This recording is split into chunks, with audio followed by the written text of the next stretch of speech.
first time that I realized that you were a slightly different type of controller was when I was coming out of Perryville and I was trying to pick up my IFR to Port Hayden, which is very close, but you have to go right over some high mountains. Yep. And so the wind is off the bearing side and it's like all packed in on over Port Hayden, and so it's like as soon as I get radio coverage, I need to be on an IFR flight plan.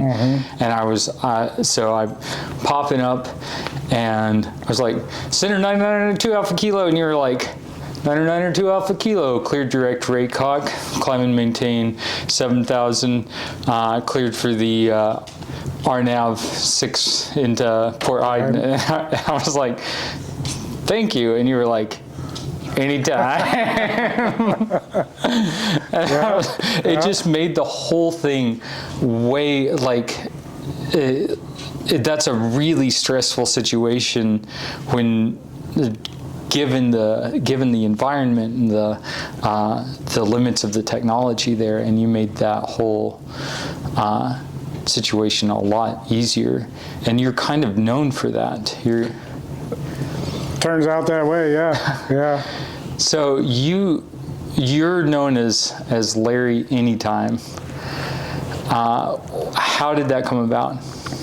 Just from casually say, when we clear you guys for approach or something like that at the end of the day, and thanks for the service, and I just casually started saying anytime, but at some point I learned that pilots were calling me anytime guy, so as soon as I learned that, then I just started doubling down on the anytime. That's awesome. JR Beans at Transit now, when I say anytime to him, he's like, any day. Anytime, any day. Yeah, I like it. So you work at ZAN, Anchorage Center, and you work in the south sector, typically around on the peninsula. South and north sector. Oh, okay. There's 3 areas in the facility: north, south, and high. North basically handles all of the north slope, all of the Kuskokwim stuff west of Sparavon out to the coast, and then the Aleutian chain. The stuff out around Bethel, Nome, McGrath, all the way down to the chain is 28,000 feet and below, and then the stuff up on the north slope where all the military airspace is unstratified. So we work surface to 600 up there. Oh, wow. Yeah. And above 600 is Echo, and you guys don't deal with? We get the drones flying up at 65. Yeah, really? Yeah. And so what, you're just monitoring those? Or? Talking to them. Really? Yeah, so you're talking to somebody who's stationed in Vegas? Oh, Travis and Vegas, yeah, down lower 48. Roger. Yep. That's wild. And so, I mean, nobody else is up there, so we don't really have to do any control. They kind of do whatever they want, basically. But yeah, and the comms are pretty good. Yeah. So yeah, better than like a B-52 that will be working right over Fairbanks. Really? Yeah. Huh. That's wild. Yeah. B-52s always kind of sound like they're in a tin can. Yeah. Yeah. And so what are they doing over Fairbanks? Just exercises or? Yeah. Monitoring. We don't really know what the drones are doing. They're kind of do their own thing. Yeah. Yep. Nice. So how did you get into being a controller? Started out actually wanting to fly fighters. Yeah, like we all do. Yeah. Yep. Grew up wanting to do that. Took the 2-year maintenance course in high school as a vocational class. So half the day I'd go to normal high school and half the day I'd go to the aviation center over here at Merrill. Oh yeah. It's basically the full college 2-year class, so you do a semester dope and fabric, the full 2-year A&P course. Oh wow. Had a blast doing that. Worked, Cliff Stockton was my instructor the whole time going through that, and that dude he was a riot. He made it super fun, and pretty much solidified at that point that I was going to be doing something in aviation. Still wanted to fly fighters, so graduated high school. Moved to Girdwood to be a ski bum for a few years because I had to do that first. And then 2001 was obviously when 9/11 happened. So if there was any time to join the military and fly jets, that was the time. However, I got a DWI in like 99 the first year I moved down there. Got into a little bit of trouble in high school and didn't graduate with 4.0. So when I tried to go in and fly, and I've worn glasses since like junior high, not bad, not terrible eyesight, but nonetheless, they didn't really have a spot for me to fly fighters. Yeah. So I started an apprenticeship to finish to get my AMP. Did that for about a year and a half, but I was working for a guy, which in hindsight is the schedule I work today, where we would start at noon and work till, well, I don't work till midnight, but he would work noon to midnight, and I just turned 21, and was kind of hard to be a 21-year-old working till midnight. So Yeah. looked more and more into the air traffic program, and it was only the 2-year. Back then, you either had to be ex-military or go through the CTI program, which UAA was like one of 9 schools in the country at that time. Oh, wow. And yeah, 2-year degree. Couldn't get into flying the fighters, so I made the switch from finishing my AMP to air traffic. Did that 2-year program while working full time, and at CTI, the instructors always told us that, like, oh, you'll never get picked up in a center right out of CTI program, and so I fully expected to have like an offer at Juneau or Fairbanks that I would have absolutely turned down, but right out of the gate, got the offer at center, so went to the academy and been there ever since. So the pathway is you go to a CTI school and you get your degree, and then once you're picked up, you go to OKC, you go to Oklahoma City for training. Right. And is that virtual training, or like you're actually controlling? Virtual training, yeah. Okay. Similar to what we have here, where you have a lab where you have, they call remote pilots that sit on the other side of like a console and make computer inputs. They talk to you on the radio as the pilot and make computer inputs to make the target do what you're telling it to from the other side. Gotcha. Yeah, and back then things were different, where you would go through that program here and then your name would go onto a hiring list according to GPA. Then somebody here in state would pull names from that hiring list and send you to the academy. And back then you could actually pick like your top 3 places where you preferred to work, region-wise, and Alaska's its own separate region. So obviously I put Alaska as number 1 back then. Now, you don't know where you're going until like the last minute. Really? And you don't have to be CTI or ex-military now. We've been understaffed since I got my foot in the door, and shortly after that, they got rid of all those ex-military CTI requirements. Now you can either have, it was 3 years full-time work experience or a bachelor's degree. Somehow now they've worked into where you can piece together part-time work with some education. You can get in the door now off the street with next to nothing. Really? You still have to pass all of the aptitude tests. You do the psych screening. You do an aptitude test. Back when I was getting in, it was called the OPM test. Now it's called the ATSAT, I think, and it's aptitude stuff. You know, fitting different shapes into other shapes. They give you some air traffic scenarios where they try to get you to see the traffic and stuff like that. So then when you pass that, you go to the academy. All of that is, well, back when I went through, you would go through non-radar, which was not pass-fail. Then you go through your radar training, and like your last 3 days at the academy are your eval days, and now it's all scored off of a percentage. I'm not sure how it's graded, but you could do well enough on your first 2 days that like you could totally bomb the 3rd day and still pass with the passing percentage. But it's not even until then, I'm trying to think of how exactly it's done, where they'll have a list of facilities that need people the most. And I think the people that pass with the highest percentage get first crack at where they want to go. So as the people that have the highest grades start picking places, those fall off the list, and you don't even have a shot to get at where you possibly thought you might end up.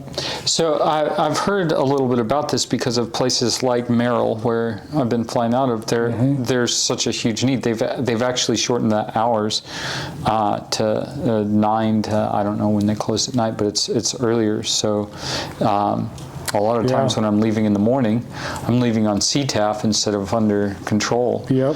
And so they're pulling people. So the highest GPAs get to choose where they go, and then below that, the facilities get to pull. Is that? I'm not sure exactly. There's still other facilities that are lower on the list, and those are the ones that'll get them. But like the worst staff facilities are the ones at the top of the list. Roger. And then a lot of times I think the guys, like the people that are from Alaska and want to come here, we've done a pretty good job of pulling those people back. But there's still a huge portion of people that aren't from here. They come here, and as soon as they certify, they're putting in paperwork to go back home or go anywhere else. Yeah. And so, like, they didn't have a choice in coming up, but as soon as they get all of their training done, they try to get out. Right. And so that's why Alaska Control is trying to pull people who are from Alaska. Here that want to stay here. Yeah. Yeah, that makes a whole lot of sense because, like, the people who grew up here typically are going to want to stay. And like I said, whereas before there was physically somebody in Anchorage that pulled names off that list, now it's all done out of Seattle and Los Angeles. Oh, so, interesting. Yeah. Roger. Yeah. So how has you mentioned a couple of differences in the training path and how that's changed since you got in. It seems like the unnecessary barriers for entry, or the somewhat superfluous barriers to entry, have been removed to some extent, and now, as long as you meet the aptitude and psychiatric requirements, you can be a controller fairly simply these days. Or those fairly simply? Yeah, you still, like I said, have to make it through the academy, which probably is helpful for somebody that doesn't come from an aviation background. Like I said, I had a few years of aviation background before I got in, and made the choice to go air traffic based on being involved in aviation previously. And it seems like by cutting those requirements, we're getting less and less people that have that aviation background. So it's really hit or miss whether or not, like, though it takes about 4 years to certify and go through the full process. Oh, wow. And a lot of times people can make it up to about that last point, the third, fourth year, and they don't certify on the R sides for like the second half of the room. So we call that washing out. And it seems like the more people that wash out are the ones that are coming in the door without an aviation background, and they hear it's a cool job, sounds like a cool job, you can make a lot of money doing it, and they end up not making it.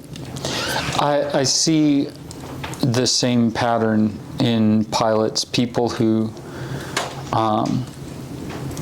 especially during the pilot shortage that was most pronounced between 2020 and 2024, there was a huge cohort of people who were getting into flying because you could make a lot of money, or because it was a high status job, or because you could get women. And if somebody on a recent podcast said, getting into flying for the money is like trying to become a professional golfer for the money. Right.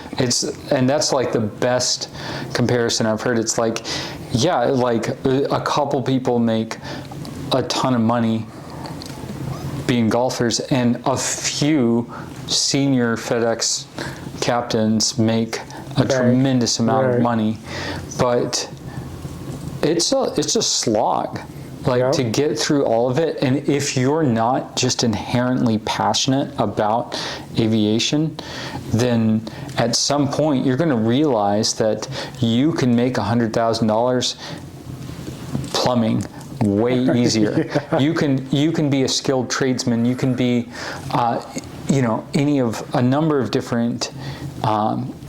Driving a UPS truck. Yeah, you can do quite a few different things to get to six figures without having to go through the drudgery that is becoming whatever you want to be in aviation. Right. And so it seems like, I apologize. It's my trash reminder. So it seems like that's kind of a similar trend that you see in on the control side. Absolutely, yeah. So you mentioned the psychiatric aspects of that. Is the psychiatric evaluation still part of the process? Still is, yeah. It's like, I want to say it's a few hundred questions. Really? Yeah.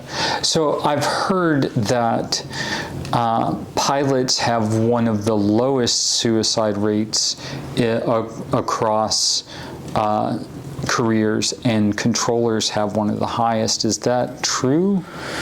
It is true.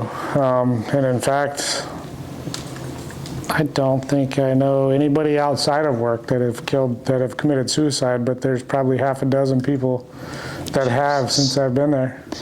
Jesus, dude. Yeah. But a lot of it, and honestly, I don't think any of it had to do with work. It was all family life stuff outside of work, and maybe that's just too stressful or something on top of the job or whatever. But pretty much everything, all the suicide instances have been seemingly from family life stuff. And there was even one instance where a guy at work had a Tinder profile, and people at work found out about it, and it got blown up out of proportion. Everybody made fun of him, kind of thing, and that dude ended up committing suicide. Jesus. Yeah. I would say probably at least 6 people that I could think of, all at work that I worked with, that have committed suicide. Wow. Yeah. I'm sorry to get so dark on them. Oh, no worries. On this. Yeah. What do you think are the contributing factors there? Because, like, from the pilot side, just, I haven't been flying that long, and I don't know all that many pilots, but I don't know any pilots who have ever killed themselves. And you hear of pilots doing dumb shit and fucking flying into weather they shouldn't have. Right. Pretty regularly. We lose 1 or 2 pilots that we know of in Alaska every year. Like somebody whose name you're familiar with every year. But you don't really hear about pilots committing suicide, and so just anecdotally, it seems that idea that pilots are much less likely to commit suicide would be true. What do you think the contributing factors are based on? The environments or the people who select for the different jobs, or? I don't know. I think anybody can look at a written piece of paper and know that however they answer certain questions is going to affect whether or not they get the job. So yeah. there's really no one-on-one personal screening aside from that test. So, I mean, it's just like kind of with any government thing. I wouldn't say any government thing, because I'm sure like I didn't even really interview for the job. I just passed all these tests, and then they say, okay, well, on paper, everything checks out. You go to the academy, you know, if you were to interview for the FBI or something like that, you go through other multiple stages of interviews where they're actually analyzing like how you respond to certain things and answer stuff. And after being a controller for 20 years, everybody there is on different schedules, you know, from the shift work where we used to work the last few, I mean, it changed a couple years ago, but it's kind of hard to have the camaraderie that I feel like I've learned that the pilot community has. Mm-hmm. So controllers really don't, I mean, certain couple guys probably hang out. I hang out with a few guys from work. And those are the only guys I want to hang out with from work. But there's just not that sense of community, I don't think. So a lot of people kind of live in their own world and probably are all alone a lot of the time. And it's the government, so it's not like you're going to go to your boss. They have avenues. I forget what it's called. You know, a hotline you can call or whatever, but it's really impersonal. Yeah, you're calling a phone number to talk to somebody. You don't have. There is a very small group of good people at work, at least that I have for myself. But yeah, I don't know. There's no. I mean, even for myself, I didn't really enjoy going to work and getting something out of it until I started getting to know all you guys. So for everybody that doesn't have that, I can see where, yeah, it's just, you get up, it's a job, you go to work, you go home. It's in the wintertime, especially here, we don't have windows in the radar room, so it's dark when you go to work. Yep. You're working in a dark room, you get off, it's dark, and Alaska's a tough place to live, especially up here. Yeah. Yeah, that camaraderie you were talking about, I've felt the difference pretty acutely at two different jobs. Spurnack is a scheduled operator, and so there are 4-5 flights a day, and you have 45 minutes between flights, and then everybody's down. Like all the pilots are off, all the mechanics are still working, but you go and you hang out in the hangar, and everybody's hanging out, everybody's getting to know each other, and that's where oh, you know, it got kind of hairy in this situation, or oh, as I was coming around the power line bend, I was heads down, and I came really close to that guy. So like, be real careful about going around the power line bend, and you start to get to know people. Right. So you have that valuable exchange of information that you absolutely need to have in aviation, but you also have that camaraderie. And then moving to Lake Clark. Lake Clark is a wonderful place to work, but it's a non-scheduled operator, so the downside to that is that you don't really get to know your coworkers. Right. You know, you're not like I talk to my coworkers on the radio, but mostly crossing paths in the air, or, on the ground at different times. You're not like hanging out. You're not spending that time together. So I've felt that difference between like having that group that's, you know, a hodgepodge group. Like, if I was at a bar and like selecting people, I wouldn't have come up with this group of people, but then you like spend time with them over the course of a year, you know, what amounts to about 2 hours a day, 2.5 hours a day, just downtime. And you get to know them, and you develop genuine friendships and real relationships. And if you don't have that in a job, then there's something missing. Yep. And so it makes sense that that would be one of the key differences between like flying and controlling. Right.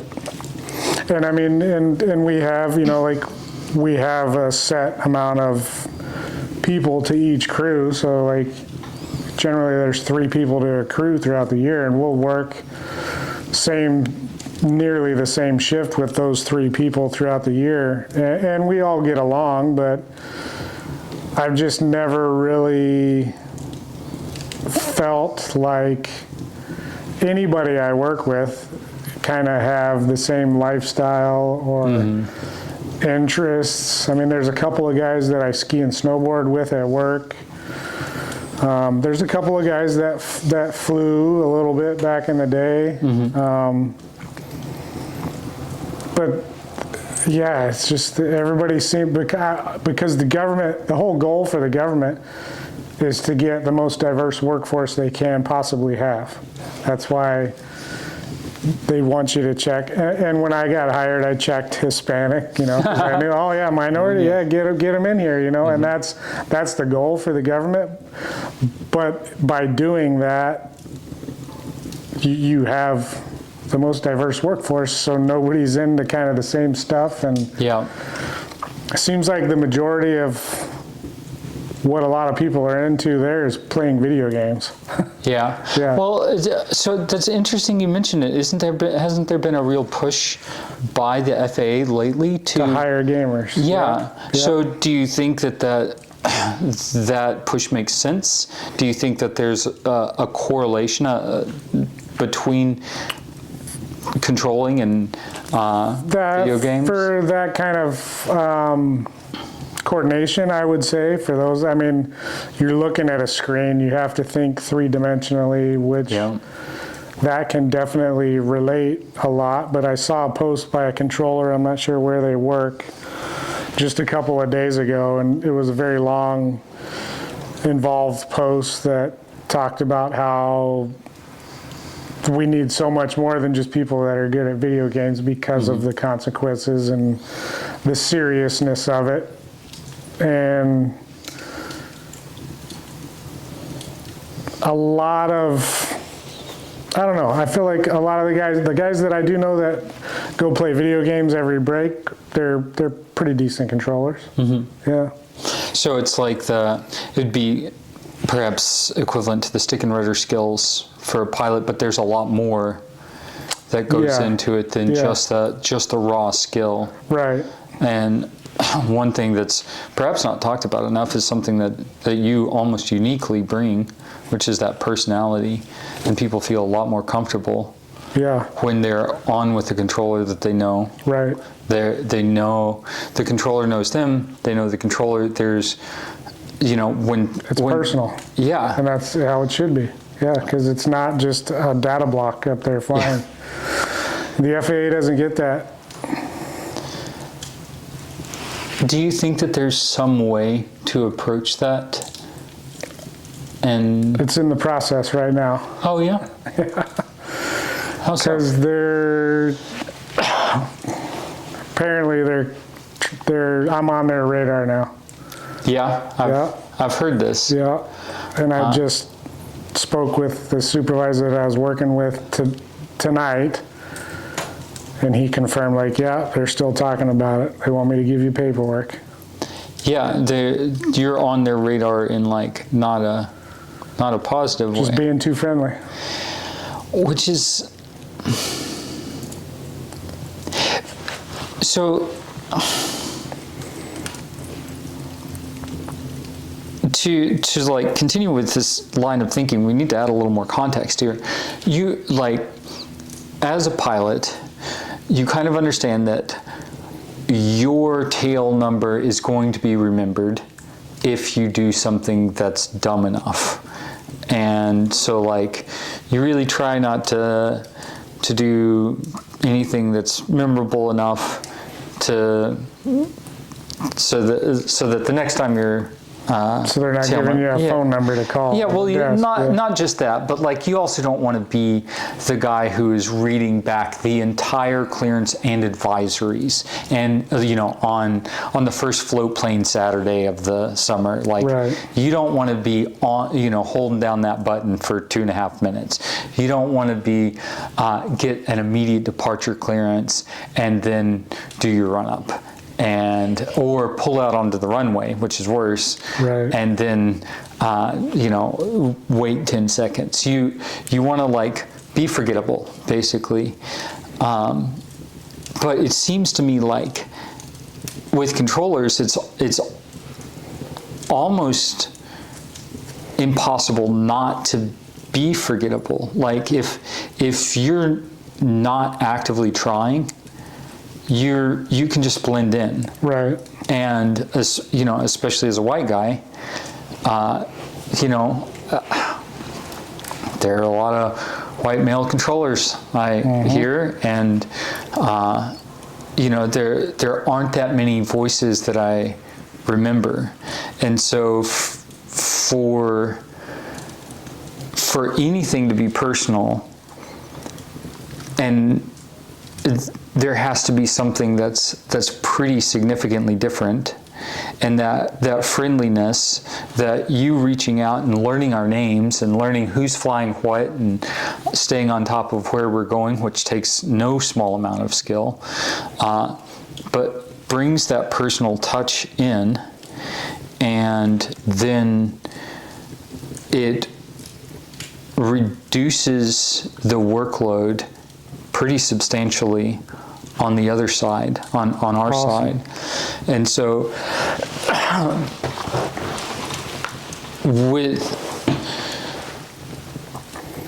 just by bringing in that personal touch, you're creating an environment that's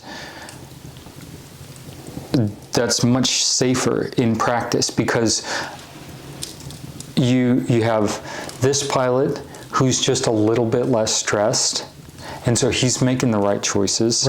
He's not skipping over stuff. He's not missing items on his checklist, and the pilot behind him is slightly less stressed, because stress is contagious. Like you can hear it, and especially if you listen for it on the radio, you can really tell who's stressed on either side of the radio.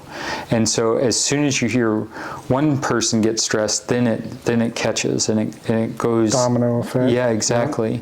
And so if you're bringing that personal touch in, and you've got the skill to go with it, then the whole situation changes. And it's like, okay, this is an approach just like any other. This is I'm going to be okay, I've got to go to that intersection, so this one, no big deal. Like it calms the whole situation down. Whereas if you're just trying to not make mistakes, which is what pilots are usually trying to do with control, and it's just this impersonal, transactional experience, then the stress can lead to bad consequences. Of working together instead of separate and like against each other. It's more of working together to achieve that goal, to get you guys where you want to go. And so the government tends to push toward just like a sterile. That's what it's seeming like, And the way, kind of my opinion is they want you guys to be afraid of us, so that you just do. And a lot of controllers have that attitude of I'm in charge, do what I say, and they might give an unsafe clearance, or send a caravan out over the water or off the ground or something. And when you guys are doing, or when it is the way they want it, and you guys are afraid to challenge or say, hey, we don't want to do any of that. Can we get this? Like, that's when shit happens. That's a really interesting thing that you bring up, that it's, as you go through flight training, it's almost like a deity servant kind of relationship between pilots and controllers, that controllers know something that you don't, and that's true in a lot of ways. They can see stuff that you can't. They're typically, especially when you're starting out, they know more. But I've found that it's often a mistake to assume that the person that you're talking to sees what you see and they have a reason for telling you to do this that doesn't make sense from what you see. And that goes for like across the board, not just aviation, but it's like taking off single engine over the water. I've done that in my 150 and been super uncomfortable with it, but I was on an IFR, and this was down in the States. Right. I was on an IFR. We're out over blue water, and I'm climbing at VX because I do not want to go any further over the water. And eventually I was like, because I kept thinking, hey, like maybe there's some airspace that I can't see. Maybe there's, somebody's maneuvering. And eventually I was just like, request on course. And they were like, 150 Golf November, cleared on course. And we're like, we've been feet wet for like 13 minutes. Man. It was like, and so that... we're all just humans working together. And so anything that exacerbates that idea of deity and subservient, it seems like it would be inherently dangerous. Mm-hmm.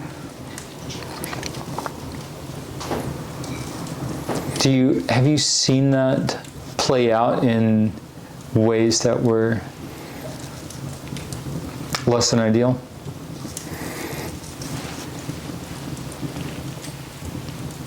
Not yet. Okay. Not yet, but I see the potential, absolutely. Yeah. And I never even thought about it probably until 5 years ago, where... Just a second. Hey, Aubrey, could you get us a couple of waters? I forgot. So 5 years ago.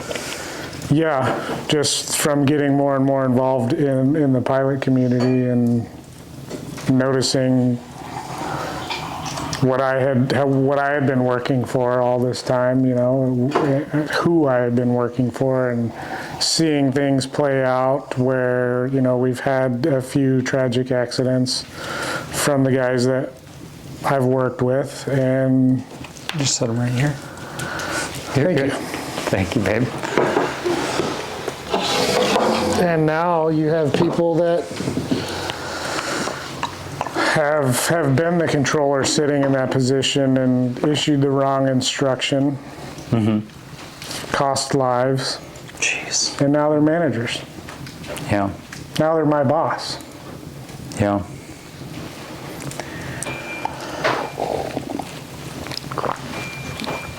So everybody makes mistakes, like me most of all. I mean, going out there every day, I realize that like there's something that I'm going to mess up on. I just try to put in the systems that I need in order to catch those mistakes. So I try to design the way that I fly to catch all the stupid shit that I overlook in the average day. So like, I do my checklist for landing, but I check that gear's down 4 times before I enter the flare. And so do you have something similar that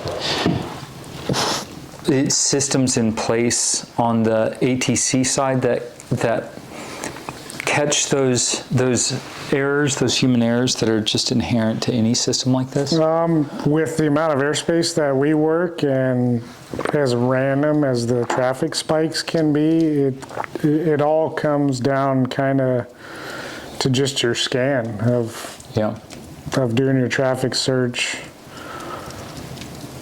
checking your strips, and I mean I joke about how simple it is sometimes because we have everything right there in front of us. We don't have, all of the terrain and everything that you guys are surrounded by and all the other elements. Like, it's all right there. You got a scope, you got strips with the flight plans in there, and it's all pretty basic. Altitude and routes, and and then you're looking at terrain for MIAs. So you've got a pretty simple scan, and you're looking at where each airplane is and where they're going. Yep. And then you're checking for possible issues with traffic and terrain. Correct. Yeah. And so does that simplicity lead to a kind of complacency? For sure, it can, yeah. And what are the most dangerous times for a controller? Like, is it when the weather starts to drop after it's been really good for a while, or when there's suddenly a gorgeous day and everybody's out flying, or? I'd say the most dangerous time is the guys that are working the graveyard shifts. Yeah. But fortunately, the traffic's quite light on those, and it's mostly a couple of overflights and mostly medevac traffic on the graveyard shifts. Gotcha. The weather does drastically change. Bethel, on Sunday of all days, was my first day back this week, and Bethel was actually slamming on Sunday. Oh, yeah. And it would drop to 1 mile and 600 overcast, and then it would go to scattered at 700 feet, and then everybody, they're picking up IFR, taking off, canceling as soon as they get above, and if it stays VFR, everybody's coming back VFR. But 6 or 8 times out of 10 on Sunday, they were taking off their destinations VFR and all picking up back within like 50 miles of the airport. And then I think I had one session where I worked that day, and the rest of the day I trained one of the new kids, and he actually did really good. Nice. But Bethel was moderate traffic, and everybody was on a vector for sequence. It was pretty hopping.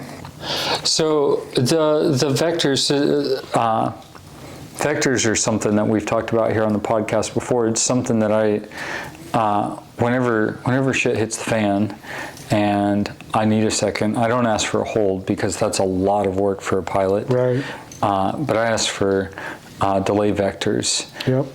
Once you start, as a controller, once you start giving those out, you have to keep track of where everybody's going. And so does that have like a runaway effect on your workload?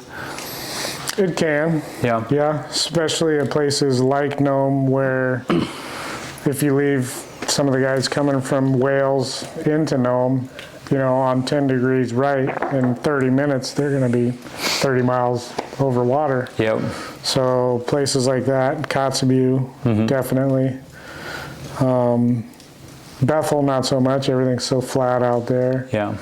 A lot of times, like, even if you do nothing and just leave everybody trucking direct the airport, you can just put everybody, depending if they're landing north or south, turn them on a base, put everybody on a north heading, and then just start fanning them in, for so you're like... Yeah, exactly. Versus having everybody going all sorts of different headings. Oh, interesting. Yeah.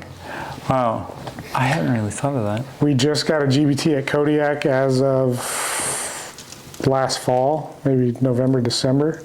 Ground-based transmitter? Ground-based transmitter for the ADS-B. So Okay. before that, Kodiak was non-radar below 15,000 feet That's for my entire career. So That's yeah, it so was crazy. literally legit non-radar ops, one in, Yeah. one out, getting DME tail to tail.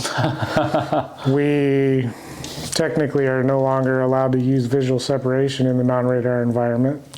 I heard about that. Yeah.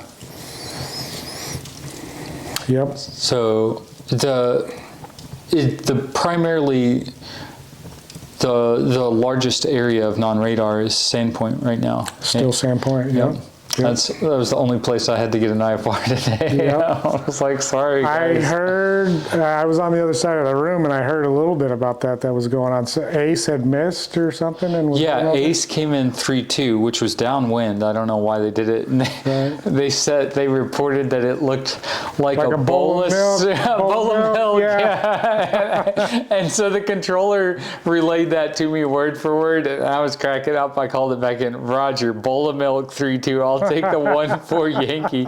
And sure enough, I broke out at 800 feet, and there was a wall at the other, like a quarter mile off the other end of the runway, just solid white. Yeah, I was on the other side of the room, but 2535 and 32.9 come out of the speaker on the Sector 3 when I split. Okay. So I heard that. I was like, he just say a bowl of milk? Nice. That was hilarious. Yeah. And so Sandpoint, what about 10,000 feet, 11,000 feet, somewhere in there? I think it's about 12 to 13. Oh, wow. Right around 12, between 12 and 13, or somewhere around Rame to the north, and probably right around 12, 17 miles to the west, going whole Bay Area. Yeah, so you can do the full instrument departure procedure and not be on radar until you cross the mountains. Yep. That's wild. Yep. I didn't realize that. Yeah. Yeah, because they're always asking, what's your location? Right. Yeah. So when you say non-radar, is that non-primary, but you're still picking up secondary? Zero. There's nothing. Okay. We have a paper strip with your flight plan on it that will handwrite the clearance when you call, and then you report departure. So we'll slap a departure message in, and that activates it into the system. Gotcha. So that if you're going into another sector, they have that activated flight plan on you. Gotcha. And yeah, it's just DME and altitude reports from that point, where we call that one mental gymnastics. If you have any other traffic out there. Yeah. Which is, that's because then all that, like non-radar, is all based off of either same direction or same direction, opposite direction, and if you're not on either one of those, everything else comes down to a degree divergence, off of which you can't, technically there's no degree divergence off of a radio beacon, because you need a radial from, so it's mostly from VORs, but we can still do tail to tail off of a radio beacon. Wow, so you guys are having to imagine exactly where the airplanes are and will be, and how they're converging or diverging, and maintain your given separation for their different airspeeds. Correct. Based on that, all when you haven't seen them for the last 15-20 minutes of their flight. Yeah. Which is bonkers. Yeah. Yeah, because I got my approach clearance over Perryville for Sandpoint. It was, I had another 17-20 minutes to fly before, when I got my approach clearance, and he was just like, yeah, that was the trainer that keyed up and gave you that clearance, I think. The guy that was training was, I think, gonna wait for either Ace or you to get into the hole below or something, and the trainer keyed up and got a DME report from you, I think, and knew it was good, because the new kids don't have the non-radar stuff dialed. Gotcha. And do you see that there aren't a whole lot of places in the States that are non-radar, eh? Sector 8 still has quite a bit. Sector 8. Southeast Panhandle. Oh, okay. Juneau has a different type of equipment that nobody else in the state has. It's called WAM. What's that? Different type of radar that allows them to see them at like 1,200 feet off departure out of Juneau. So yeah.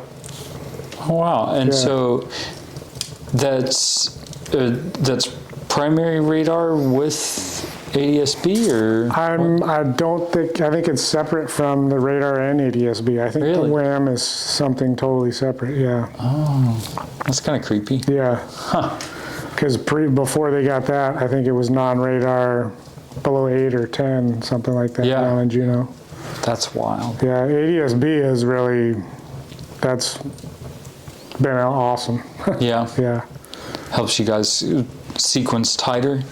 Yeah, and we were supposed to be able to go, because with what we have where ADS-B is blending in with our micro eArts, they call it fusion, Right. and we were supposed to be able to, with fusion, go down to 3 miles Of of separation. lateral separation. Wow. But that has yet to happen. Yeah, there were a couple of promises with ADS-B. One of them was continuous descent from cruise, and then the tighter separations. Yeah. But you were describing the display has changed pretty substantially since ADS-B was added, right? So it was, instead of the sweep and ping as people are used to seeing in the movies, with the primary sweeping past and actually getting that primary return on a target and only updating that Every target. 12 to 15 seconds, I think it was before. Oh, wow. And you could turn the sweep off. I forget what the older scopes are called. They were in the old control room. They still had a couple of those when I got there. That had the constant sweep. So I've never worked with those. Our micro eArts have a function where you can turn that on or turn it off. Some of the guys still run it, but yeah, with ADS-B, it's instantaneous to like 1 to 3 seconds. Roger. Yeah. And so you're just seeing the dot move Yep. rather than a sweep updated. Right. So you get a lot finer precision Yep. on that side. So what are the other advantages that you've seen with the implementation or the mandatory use of ADS-B? Well, now you're dialing in the hexadecimals or call sign with everything. Is that right? When you get in. So before we would just see a bunch of, for those that were not IFR, it would be a bunch of limited data blocks squawking 1200. Now we can see tail number. Gotcha. For damn near everybody out there. That's just So when you call, which it is nice and convenient, but yeah. back in the day, when somebody would call with a pop-up, it was always kind of fun to radar somebody based off of who we thought was where, off of just a 1200 code. Oh yeah. And they would either say position checks or no, we're 100 miles over here, which has happened out of Nome. But it was always fun to do that and nail it. And Nice. they were, Yeah, you're like trying to guess based off just a slew of different right. 1200 codes. But now it's like you already have that information, you just have to verify it. Correct. You like legally you need either a position report to coordinate with that, or a code. Observe a code change. An observed code or a 90-degree turn. Yep. Or something. 30-degree turn. 30-degree turn. Yep. Which I heard the other day over the arm. Somebody was PFR freaking out a little bit and trying to come into Merrill and had to do a 90-degree turn. Oh, really? Yeah, it's the first time I've heard it in a while. Oh, wow. Yeah. Nice. Yeah. So back to I had a couple more questions about the psychiatric side, if you don't mind. No, not at all. So it seems to me like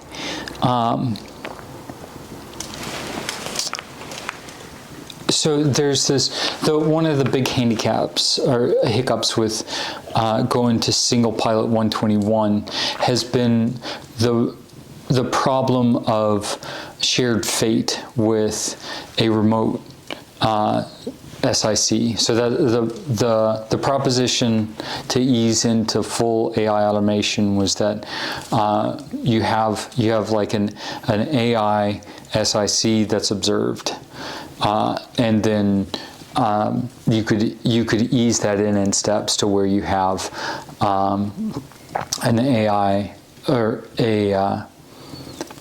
an AI that's running the airplane and a pilot observer, and then eventually working toward fully automated airplanes. But the problem with that has been the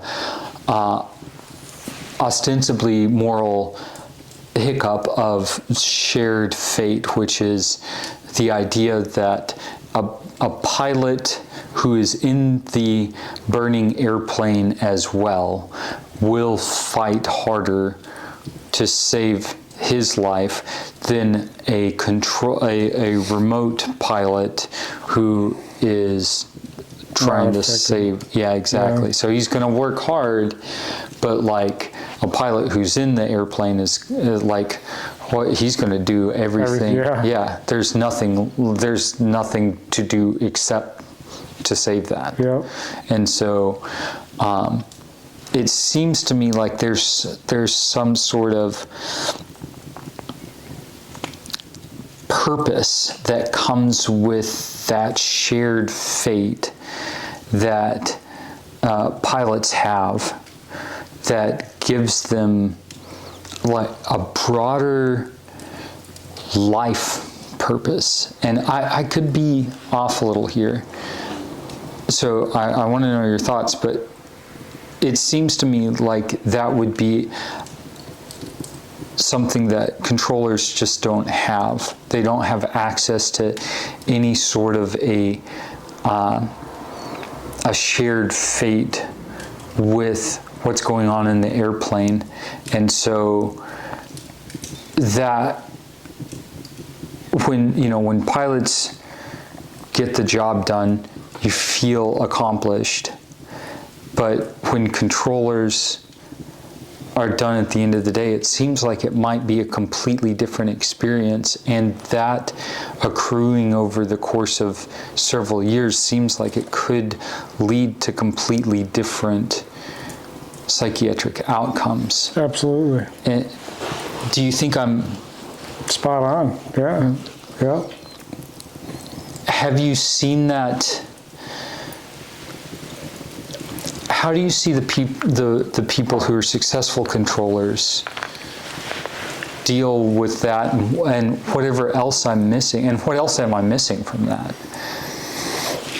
You're not missing anything. Yeah, you could work your entire career and walk away feeling like you had a successful career, but I mean, you really don't have any sense of accomplishment or any. I mean, it's an important job, but management only points out what you fuck up, and you never get like, hey, good job. The guys along the floor when you work, a busy session or something like that, or the guy sitting next to you, like, absolutely high five, knuckles, like that. We kicked ass. I was busy, but you kind of leave the facility or even walk out of the control room at that point, and you think about it at the end of the night or something like that, but there's been many of sessions that have been super busy and hopping, and I can't even, we got everybody home, nobody held, but you kind of just go on about your day and come back the next day and do it again. There's really not a lot to retain and walk away with in that career. So the people who make a successful career out of it, and the people who enjoy it and have a fulfilling life, are they supplementing with endeavors outside of work in order to get that? Absolutely. Absolutely. So that really fascinates me, because that's kind of rare in aviation to have to, because like pilots, That's the passion. that's it. Right. Like you talk to an aviator, that's it, dude. Yeah. The worst thing you can do is put two aviators right next to one of their friends who's a non-aviator. It's terrible for that one person, because inherently the conversation is going to be about airplanes. Right. And they're going to feel bad, and the pilots are really going to try, but it's going to go to airplanes. Yep. And so it seems just kind of wild to me that there are people under the aviation umbrella who would have to supplement with any sort of, to get that fulfillment outside.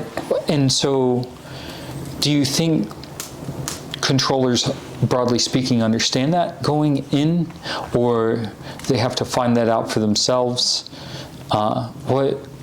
For those that aren't pilots themselves, and there are quite a few pilots at work, but yeah, for the others, I think they go through it and find it out, or Really? and either maybe they don't and they struggle. Yeah. That's wild. Yeah. So for somebody who's on the outside looking in, like, hey, I really want to get into controlling, what are the steps that you would recommend for them, and how would you recommend that they evaluate themselves before going into it? Are there certain questions that people should ask themselves? I really don't know if there's any specific questions, but if they're not already a private pilot, I would say go do some flying and go visit an air traffic facility. See kind of which one they think they might enjoy more. Funny thing, actually, my nephew works with me, so I got him into it. Yeah, and it was just a random.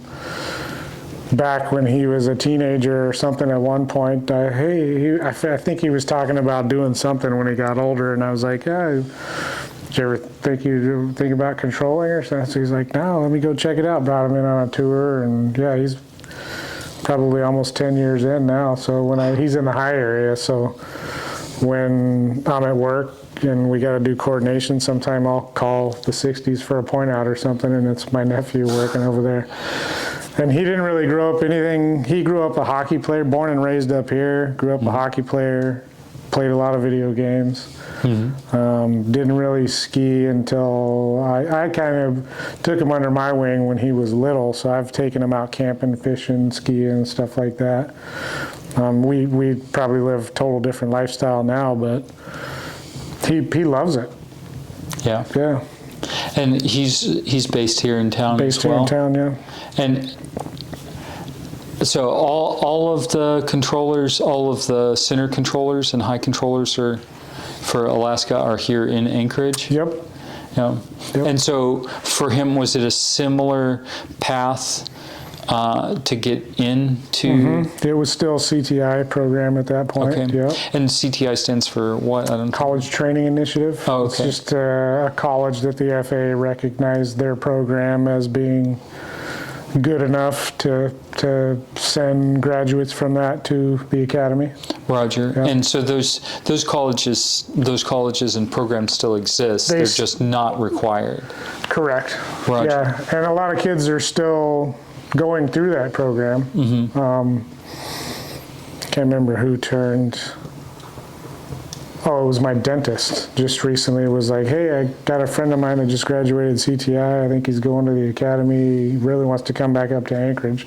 So kids are still going. And granted, to be honest, I kind of felt like, I mean, it gives you schooling and it gives you especially if you have no aviation background, and I didn't have a ton, but I knew enough, I guess, to where I felt like UAA didn't really prepare me to go to the academy, and the academy didn't prepare me to come to the facility. Really? Yeah. Yeah, when you got to the academy, I mean, you looked at a map that you had to learn, which might have had 5 or 6 nav aids on it and 10 airways or something, but then you come to Alaska and the 6 sectors that we have is, 2,500 miles by 2,000. It's gigantic, and the amount of airways just in sector 3 alone. I mean, you have to learn all the airways, all the mileages, all the MEAs. There's probably between 300 and 400 airports in the north area. Wow. Yeah, so the amount of information was way more than we even imagined.